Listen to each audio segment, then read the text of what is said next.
স্বাগতম সবাইকে। গত ভিডিওতে আমরা দেখেছি চ্যাটজিপিটি আমাদেরকে একটি টিক-ট্যাক-টো গেম বিল্ড করে দিয়েছে এবং এই ভিডিওতে আমরা দেখব আপনারা একটা কালার নোটপ্যাড অ্যাপ কিভাবে চ্যাটজিপিটিকে দিয়ে তৈরি করতে পারবেন বা বিল্ড করতে পারবেন। প্রথমত বলে রাখছি, আপনি একবারে যদি সমস্ত ফিচারগুলো এবং কমান্ডগুলো ওকে একবারে যদি দিয়ে থাকেন তাহলে মোটেও আপনাকে সন্তোষজনক কোনো আউটপুট চ্যাটজিপিটি দিতে পারবে না, বরং আপনাকে কি করতে হবে, কনস্ট্যান্টলি দিতে হবে।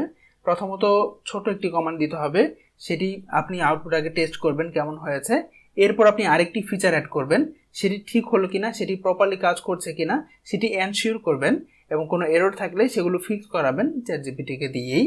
এরপরে যখন দেখবেন যে এই ফিচারটি ঠিক আছে, এরপরে আপনি আবার আরেকটি ফিচার অ্যাড করবেন এবং সেটি ঠিক থাকলে তারপর আরেকটি করবেন। এভাবে যদি করেন তাহলে আসলে আপনি একটি ভালো আউটপুট পাবেন। আর যদি না হয়, আপনি যদি একবারই সমস্ত কমান্ড দিয়ে দিতে চান তাহলে মোটেও সন্তোষজনক কোনো আউটপুট আপনি পাবেন না অ্যাপ বিল্ড করার ক্ষেত্রে।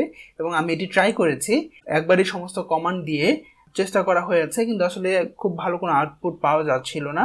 এখানে যেমনটি দেখতে পাচ্ছেন, এটি আসলে আমি একটি নোটপ্যাড অ্যাপ তৈরি করেছি শুধুমাত্র চ্যাটজিপিটিকে দিয়ে। এখানে মানুষের কোনো হিউম্যান রিটেন কোনো কোড এখানে নেই, এটি পুরোটাই এআই রিটেন কোড এবং এই কোডটি চ্যাটজিপিটি লিখে দিয়েছে। এবং এটি মোটেও একবারে নয়, এটি 5-10-15 মিনিটে এটি সম্ভব নয়। 5-10-15 মিনিটে আপনি কখনোই পারবেন না, কেননা অনেক এরর থাকবে, আপনাকে ফিচার ইনক্লুড করতে হবে। বরং আপনি আমার এই কনভারসেশনটি যদি দেখেন, এটি অনেক বড়, অনেক বড়। আমি বারবার ওকে কমান্ড দিয়েছি, এরর এসেছে, আবার কমান্ড দিয়েছি, একটি ফিচার ঠিক হয়েছে, এরপর আরও একটি ফিচার অ্যাড করেছি। এভাবে করে করেই কিন্তু আসলে একটি অ্যাপ তৈরি হয়েছে এবং আপনাদেরকে আমি দেখাতে চাচ্ছি ফাইনাল আউটপুটটি কেমন ছিল।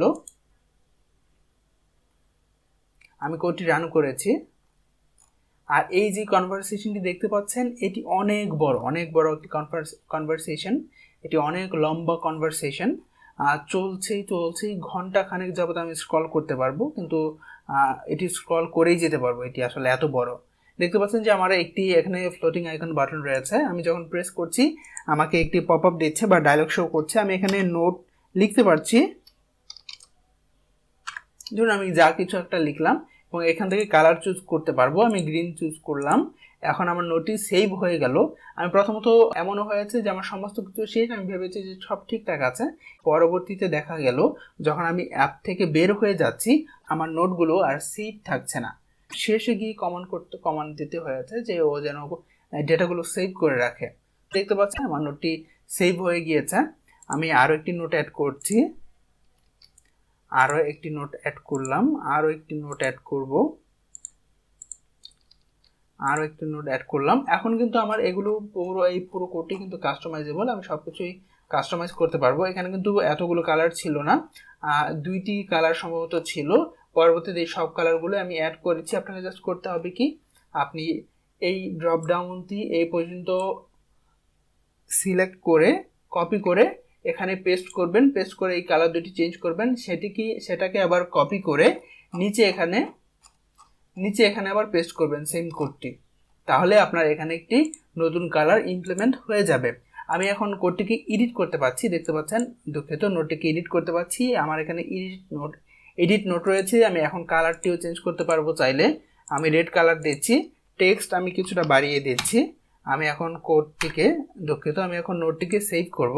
আমি সেভ করেছি। আমি এখন এটিকে ডিলিট করতে চাচ্ছি,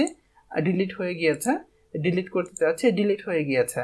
এটি কিন্তু আমার প্রপার ফাংশনিং একটি অ্যাপ। প্লে স্টোর থেকে অবশ্যই আপনারা চাইলে এটি ইনস্টল করতে পারবেন, আমি লিঙ্কটি ডিসক্রিপশনে অ্যাড করে দিচ্ছি। সো দেখতে পাচ্ছেন এআই আমাদেরকে আসলে অ্যাপ বিল্ড করে দিয়েছে। আমরা কিন্তু চাইলে আমাদের কাজকে অনেক বেশি ফাস্ট করতে পারবো এআইকে দিয়ে। এআইকে আসলে আমরা ভয় না পেয়ে এআইকে আমরা আসলে কাজে লাগাবো আমাদের কাজকে আরও দ্রুত করার জন্য এবং ইফেক্টিভ করার জন্য এআইকে আমরা ব্যবহার করব। এই ছিল আজকের ভিডিও। সবাই ভালো থাকবেন এবং পরবর্তীতে এমন আরও ভিডিও দেখার জন্য আমাদেরকে সাবস্ক্রাইব করে আমাদের পাশেই থাকবেন। ধন্যবাদ সবাইকে, ভালো থাকবেন।